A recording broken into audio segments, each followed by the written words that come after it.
You can learn from anything that makes you think, right?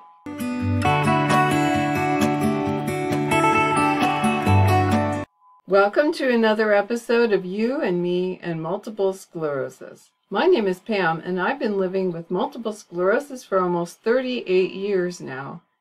And I have learned over the years that while there is no substitute for friendships with people who have MS, there's also something to be learned from people who don't have MS, but who are facing life's challenges all the same. In my YouTube feed recently, I came across first one video and then another from two folks who are talking about essentially the idea of toxic productivity.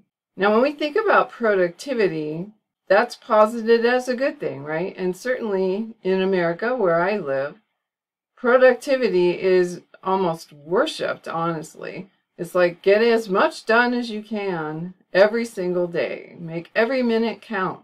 That's the kind of thing that I used to buy into.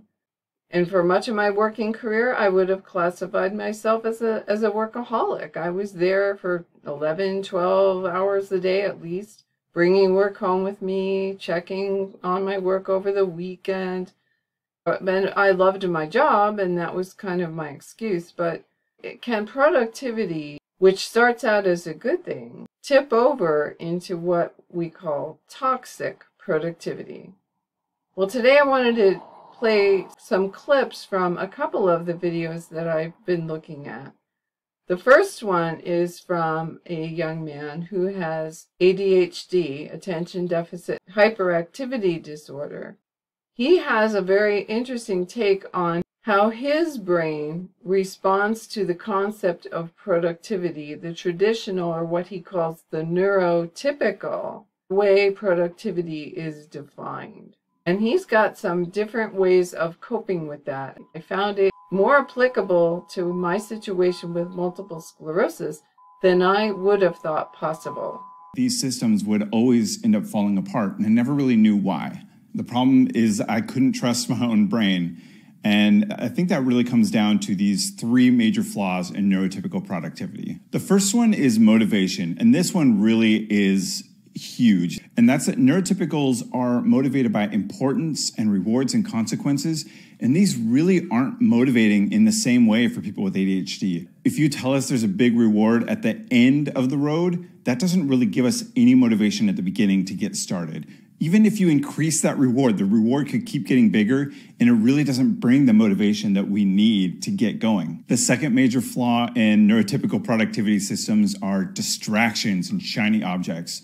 Productivity systems are full of distractions, and anyone can get caught up, even for those that don't have ADHD, but it's especially bad for us that do, where we just can't get anything done because we're spending so much time tweaking the system, following all these fun trails, looking for the new shiny objects. But at the end of the day, we don't have a system that actually works for us. And the third major flaw is overwhelm. Our brains have learned to shut down in response to overwhelm. When we have too much on our plate, we just don't do anything. There's a point where we can be flying, get a ton of stuff done, and then we hit that point of overwhelm, and you're just done. I'm gonna drop everything at once, and everything's gonna fail. And so when we hit that overwhelm point, we're completely shut down, and there's no way we can just push through it to make it happen. So thinking about motivation, distractions, and overwhelm, I can see that they all relate to me in my situation. I'd really be curious to know if, as you were listening, you related to what he was saying or not. But I was thinking about, specifically how it would relate to me. And as far as motivation goes, I don't know. I mean, obviously, I'm not as type A as I used to be, but I'm still motivated to get things done. But one thing that I've realized, and I've read this in various places, that as a people pleaser, I tend to be much more motivated to complete commitments for other people than for myself. So as I have learned not to make a lot of commitments, because I never know from one day to the next how my energy is going to be, it's probably more important that I really focus on what's important to me.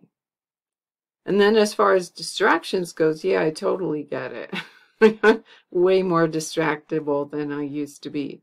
Now, when I was working, I prided myself on being able to multitask. And I understand that that is a myth because mostly we just quickly flip from one task to the next and back again.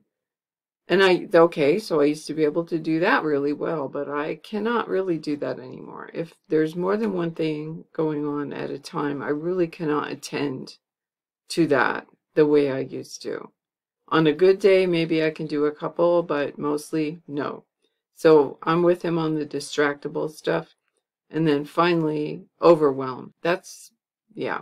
When it comes to doing any kind of thing my brain just doesn't want to do, like arithmetic, calculating stuff. Or if it's the wrong time of day, in the middle of the afternoon, I'm really not good for much thinking at all. So I get it. Overwhelm is real. I can actually literally feel my brain shutting down. I may not have ADHD, but I actually do relate to quite a bit of what he's saying. How about you? Do you relate? Let me know in the comments. And then he gives us some examples, but I didn't cover them all for how to cope with it. But I picked out a few that I really, really like.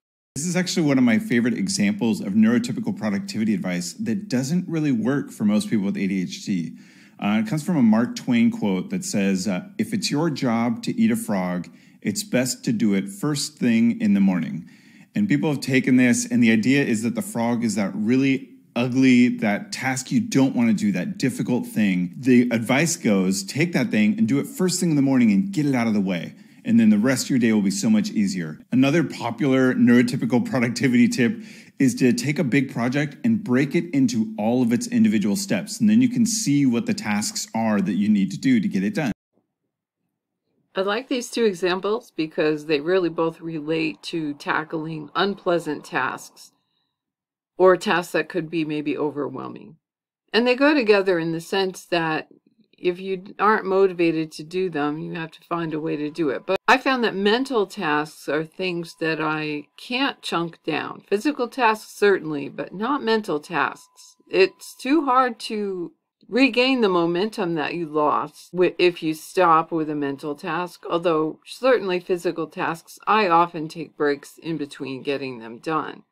So really, it does a lot depend for me and my individual situation, as I'm sure it does for you. We've got a train on the tracks and it's not moving at all, but then we find something captivating or creative and we start doing this project, and then that train starts going. We start building up that momentum. And then when we want to eat the frog, it's a lot easier. So rather than eating the frog first, we should eat the ice cream first. We need to find those things that give us that energy, that motivation, so we can build up the momentum. And similarly, with the break your project into all of its individual steps, instead we should just break it into the first few steps so that you're going to be able to find that motivation and get yourself rolling down the tracks. I've picked out a couple of the strategies that he suggests. Micro commitments. Sometimes getting started can be really hard. So if you make just a little commitment to get yourself moving, that can make a really big difference. So instead of saying, I'm going to clean up the kitchen, or even I'm going to do the dishes, maybe it's just, I'm going to go put 5 dishes away or 2 dishes away. Something really tiny. And then a lot of the time that'll build up like, okay, well now I've already started, I can do some more. But give yourself the freedom to walk away if that's enough. Like, you know what? I did the 2 dishes, I did that micro commitment, and that's enough. But getting those little commitments can help get the ball rolling for stuff like that. Another strategy is to use time-based goals. So instead of saying, I'm going to write 1,000 words tonight, maybe you could just say, I'm going to write for 20 minutes tonight. Instead of saying, I'm going to clean the whole office, just say, I'm going to clean the office for 10 minutes. Or I'm going to do this for 15 minutes. And an added bonus of doing this is you learn a little bit about how long tasks take, because we're usually not very good at estimating time. So by setting the time up front and then just seeing how much you can get done, one, you can feel accomplished, like, hey, I did my goal of trying to do this thing for 10 minutes. And 2, now I know, hey, 10 minutes of work on this is about what it looks like. Similarly to what I said before, I like the idea of the micro commitments, But chunking things down into smaller goals only really works for me if it's a physical goal and not a mental goal. Because once I gear up to start with the mental process, writing something, whatever, I want to get it done, or at least want to get to a good breaking point. And I don't know how long that'll take, but that's what I need to do. Next, we'll hear from a young woman named Elizabeth Phillips, whose only disability, if we want to call it that, is that she's too young to realize that working 100 hours a week is really not the best thing to be doing with her life. But then again, she's young, she's got the energy and the motivation, so I guess I'll let her do it, but she's got some good advice for us nonetheless. Number one is the view that you should work harder so you can get what you deserve. I feel like as a society, we are obsessed with kind of the American dream and building something from absolutely nothing. From The Great Gatsby to Kylie Jenner, we are absolutely obsessed with these stories of self-made billionaires and millionaires. This absolute desire and fascination for success leads us to crave a world which is quite meritocratic, which means that everyone will get what they deserve. They will get the results of the work that they put in. And this leads to some celebrities saying that the secret to success is just to get to and work. Now, I have a huge issue with this view that we live in a meritocratic society where people get what they deserve, because even though on the surface it sounds absolutely beautiful and happy that everyone would put the work in and get amazing results, but one, I think that this is absolutely impossible, and two, I think that personally when I thought that this was the case, I had a much worse experience of life and work in general. From my personal view, the equation of putting in the work and getting results looks very, very different. The people that I've seen succeed have not succeeded because necessarily they've put in more work. They've succeeded because of other reasons. So when it comes to formulas for success, in my opinion, just 5% of it is this hard work that everyone loves to speak of. This is kind of doing those 100 hours when other people are doing 40. This is staying up all night. This is grinding. This is working multiple jobs. This is being obsessive over details. This is just learning as much as you can, growing as much as you can, waking up the earliest, in the office first, out the office last. This is this grind hustle culture that everyone likes to talk about. I think that this is responsible for at most 5% of people's results in general. Just my opinion. I think the next 15% are the less sexy things that we talk about. And in this 15% would sit things like where we come from. So our ethnic background, our gender, our age, the way that we look, our potential neurodivergence, the way that we think, the unfair advantages that we have at home. Are our parents millionaires? Are we rich? Did we have to do part-time jobs while we were studying? Did we even have to study at all? Were we given work? So these sort of unfair things that people may or may not have based on their current circumstances or their life circumstances, I think affect a lot more than the work that people do, the results of what they get. The next 80% and the biggest thing that affects your results in life, in my opinion, is just complete random luck. This is things like, has the person who interviewed you had lunch yet? Or what's their mood like that day? Did they get divorced last night? Because you don't know, these things are happening all the time in the background and we just don't know what's going on, but they affect our results so much. People that we run into, potentially sometimes we're in the right place at the right time or in the wrong place at the wrong time. All of this complete chaos and randomness in the universe and our lives, I think, is responsible for so much more in the results of our success than anything. Because only 5% of it, in my opinion, is dependent on my work, and 95% of it is just dependent on life and things that I have little to no control over.